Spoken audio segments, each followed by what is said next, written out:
গুলি করে মারে ফেলা দাও, আমি পদত্যাগ করবো।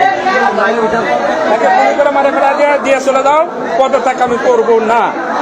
আমাকে যদি মেরে ফেলা হয় আমি পদত্যাগে স্বাক্ষর করবো। আমার স্ট্রেট বক্তব্য, আইনগতভাবে ব্যবস্থা নেবে। আইনের যদি আমি চাচ্ছি যে এই সংক্রান্ত যারা যে মন্তব্য করছে, আমার টিচারদের মধ্যে থেকে 5 জন টিচারের জাল সনদ আছে। এই সনদের ব্যাপারে যখন আমি অভিযোগ করি তখন থেকে আমার পিছনে এই জিনিসগুলো ইন্ধন জোগাতে থাকে। আমার ডাইরেক্ট হুমকি দেওয়া হয়, এখনো নাম্বারগুলো দেখাবো। র্যাব সাথে হুমকি দেয় যে আপনি এদের বিরুদ্ধে যাবেন না, র্যাবের নাম্বার দেবো, আপনারা কথা বলেন। আপনারা দুদকের নাম্বার দেবো, কথা বলেন। দুদক থেকে ফোন দিয়ে বলে আপনার বিরুদ্ধে অভিযোগ আছে এই আপনাকে কিন্তু এখনই আমরা দুদকের অনুমোদন দেবো। প্লিজ আমাকে কথা বলতে দেন, আপনারা মিডিয়াতে নেন। আমি কোথায় বিশৃঙ্খলা তৈরি করেন না স্যার, এখানে আপনি সম্মানিত লোক, আপনি সম্মান দিয়ে কথা বলেন। আপনি যদি পদত্যাগ না করেন তাহলে আপনি এখন বাসায় যান, এই পেপার ভিতরে দিয়ে আপনি বাসায় যান। আমি আজকে যেভাবে আমাকে বলা হয়েছে, বিভিন্নভাবে প্রশ্নবিদ্ধ করা হয়েছে, এটা ঠিক।